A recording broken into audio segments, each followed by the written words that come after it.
আসলে আজকে একটা আমাদের মানে নির্বাচক মণ্ডলীর একটা বৈঠক ছিল তামিম ইকবালের সঙ্গে। সেই বৈঠকটা খুব সুন্দরভাবে আন্তরিকভাবে হয়েছে। বেশ কিছু ব্যাপার নিয়ে আমরা খোলামেলা আলোচনা করেছি এবং ক্রিকেট নিয়ে কথা হয়েছে। দ্যাটস ইট, যা হয়, বিকজ আমরা নির্বাচক হলেও বেসিক্যালি সবাই এক্স ক্রিকেটার এবং তামিমের সঙ্গে বর্তমান পরিস্থিতি, Bangladesh cricket, national team, BPL সব কিছু নিয়ে আমরা আমাদের একটা খোলামেলা আলাপ আলোচনা হয়েছে। জাতীয় দলে ফেরার বিষয়, তামিম ইকবালের ইন্টারন্যাশনাল ক্রিকেটের, হ্যাঁ, এটা আপনাদের একটা আগ্রহ থাকবে, এটা খুবই স্বাভাবিক। বিকজ এই ব্যাপারটা নিয়ে এর আগেই হয়তো তামিমের সঙ্গে আমাদের আরেকটু আলোচনা হতে পারতো। তো যাই হোক, সামনে আমাদের একটা বড় ইভেন্ট আছে, আলোচনা হয়েছে, বাট কোনো আলোচনায় কিন্তু সঙ্গে সঙ্গে একটা সিদ্ধান্ত ওই মুহূর্তেই উপনীত হওয়া যায় না, বিকজ এটা অনেক একটা বড় ডিসিশন। যেমন আমাদের উপরে আমাদের বোর্ড আছে, তা একইভাবে বোর্ডের তরফ থেকে আমরা এসেছি, এখান থেকে কোনো অসুবিধা নেই। অ্যাট দ্য সেম টাইম একটা খেয়াল করতে হবে, একটা খেলোয়াড়ের ক্ষেত্রে অনেক সময় এই সমস্ত একটা ইস্যুতে ফেরত আসার ব্যাপারে তার ঘনিষ্ঠজন, তার পরিবার, বন্ধুবান্ধব অনেক সময়, কিংবা তার প্রিয় কোচ অথবা শুভাকাঙ্ক্ষী, তাদের সঙ্গে আলাপ আলোচনার একটা ব্যাপার থাকে। সেক্ষেত্রে একটু সময় নেওয়ার তো ব্যাপার এসেই যায়। তো আমাদের যেহেতু 12 তারিখে দল ঘোষণা করতে হবে, তার আগে আমাদেরকে দলটা দিতে হবে বোর্ডের কাছে। তো আমাদের কাছে মনে হচ্ছে যে সময় আছে, যে টিম টেক টাইম, তো এত তাড়াহুড়া করার কিছু নাই। তিনি একটা টুর্নামেন্ট খেলছেন, সো দ্যাট আমাদের প্রাথমিক আলোচনাটা আমরা সেরে নিয়েছি।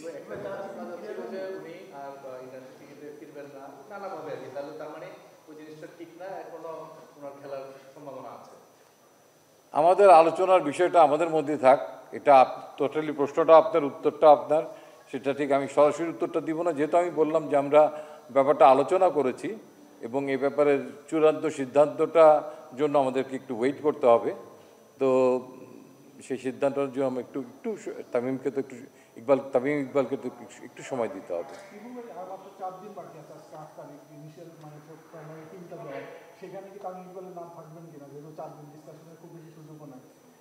না না, এটা তো খুব পরিষ্কার ব্যাপার। 4 দিন তো অনেক সময় আমাদের জন্য। আমাদের তো একটা হোমওয়ার্ক করা আছে, টিমটা কেমন হতে পারে, কিংবা ছকটা তো আমাদের তৈরি করা আছে। সো সেই ছকটা পূরণ করে বোর্ডের কাছে দেওয়া আমাদের জন্য খুব বেশি একটা সময়ের ব্যাপার না। তো আমরা তামিম ইকবালের মতো একজন খেলোয়াড়কে ডেফিনেটলি সম্মান জানাই, তার সিদ্ধান্তেরও আমরা সম্মান জানাই।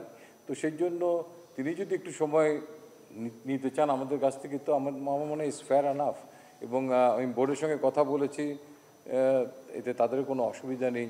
তো কাজেই আপনাদেরকে আর কিছুক্ষণ সময় পেশেন্টফুল থাকতে হবে। অনেক দিন তো আপনারা ওয়েট করলেন সিদ্ধান্তের জন্য, so that there is no hurry. বেশি তাড়াহুড়া করলে কিন্তু রান আউট হতে হয়।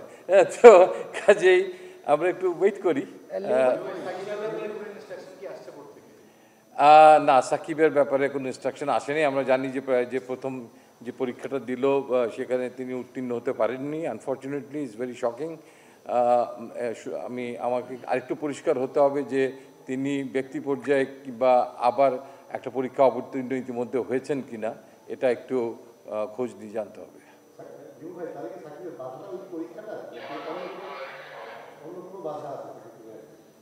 এটা আসলে আমরা নির্বাচক মণ্ডলীরা বোর্ডের কাছ থেকে জানতে চেয়েছি যে তিনি আমাদের এই প্রক্রিয়ার জন্য অ্যাভেলেবেল আছেন কি না।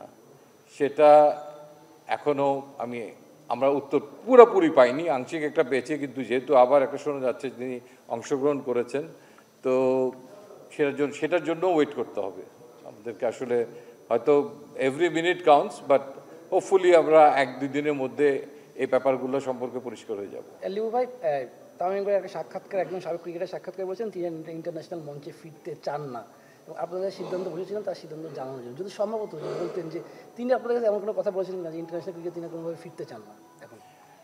দেখেন, একটা সময় একটা ভেরি ইম্পর্ট্যান্ট একটা ইস্যু। কোন সময়ে কখন কোন বিষয়ে এইরকম একটা ইস্যুর ব্যাপারে আমার মনে হয় যে আমার জায়গায় যাকে নিয়ে আমরা কথা বলছি তামিম ইকবাল, আসলে তার মুখ থেকে শোনা কিংবা তার কাছ থেকে বক্তব্যটা ইজ ভেরি ইম্পর্টেন্ট। আশাটা আমার মনে হয় যে just we have to wait, হয়তো আরও দিন দুয়েক তিনেক আমাদের একটু ওয়েট করতে হবে। আপনি বলছিলেন যে মানে আরো সময় আছে 4 দিন, তো সময়টাকে আপনারা দিচ্ছেন না তিনি চাচ্ছেন?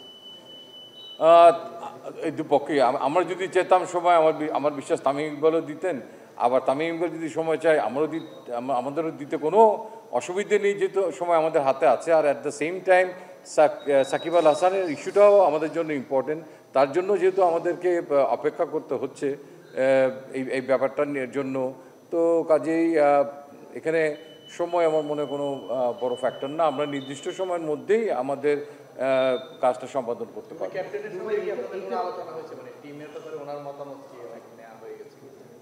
ক্যাপ্টেনের সঙ্গে আমরা সবসময় কথা বলি, বাট এইবার আমাদের সঙ্গে তামিম ইকবাল যখন কথা হয়েছে সেখানে ক্যাপ্টেন ছিল না, শুধু আমরাই কথা বলেছি।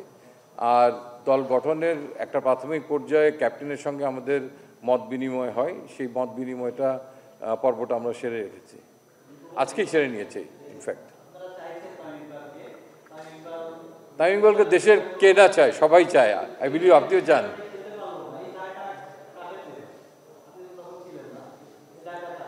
আসলে এই মুহূর্তে আমরা একটা ভিন্ন ইস্যু নিয়ে কথা বলছি, আসলে এই প্রসঙ্গটা আমি ঠিক অ্যাভয়েড করতে চাই। একটু যদি এই ব্যাপারটা একটু পরিষ্কার করতেন, আপনারা নিশ্চয়ই আপনাদের ভাবনা, আপনাদের চাওয়ার কথা তামিম ইকবালের কাছে পরিষ্কার করছেন।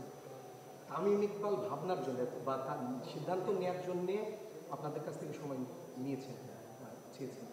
আপনি যে টাইমটার কথা বলছেন 2-3, আমার মনে হয় তামিম ইকবাল তিনি কি করতে চান সে ব্যাপারে তিনি আগের থেকেই ভেবে রেখেছেন।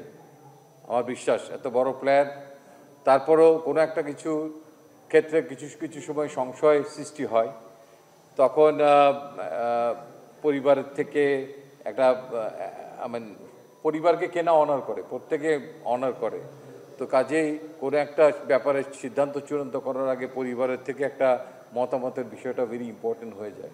আমি এখন যদি একটা স্টেটমেন্ট দিই, এটা একটা ঘোষণার মতো হয়ে যাবে তামিম ইকবালের পক্ষে। তো আমি ব্যক্তিগতভাবে চাইবো যে এই ঘোষণাটা ফেরত আসা অথবা না আসা, আপনারা যে দোদুল্যমান অবস্থায় আছেন সেটা তামিম ইকবালের কাছ থেকেই আসুক। এবং তিনি যেহেতু তার পরিবারের থেকে দূরে আছেন, এই মুহূর্তে সিলেটে আছেন, চিটাগংয়ে তার পরিবার থাকে, তো সে কারণেই আমার মনে হয় যে is a very fair call. কথাটা অনেকটা কাছাকাছি, বাট কতটুকু আসলে কত পার্সেন্ট ফ্রুটফুল হয়েছে আলোচনাটা যদি বলেন, মানে এতটুকু তো বলা যায় ভাই।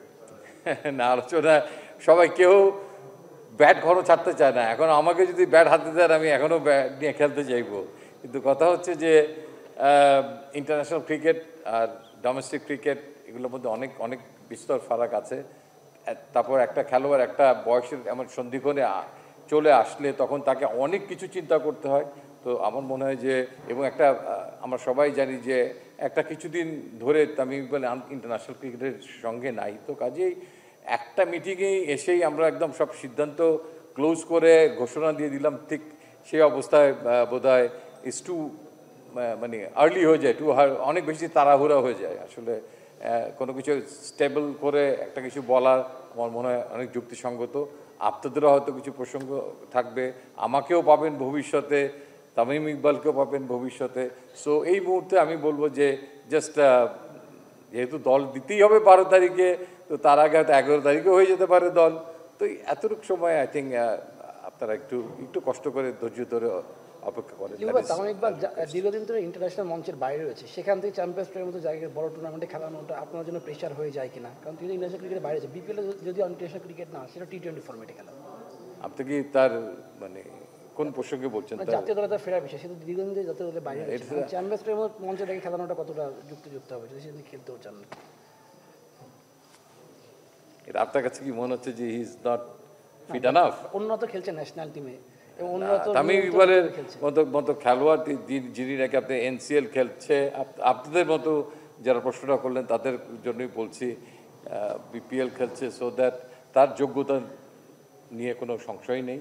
তার ফেরাটার জন্য আমরা সবাই মুখিয়েছিলাম যে তিনি ফিরতে চান কি না, এবং any time he is definitely he is most welcome from our part. Still, so far, our observation, him with bat and ball into the field, so he's always welcome.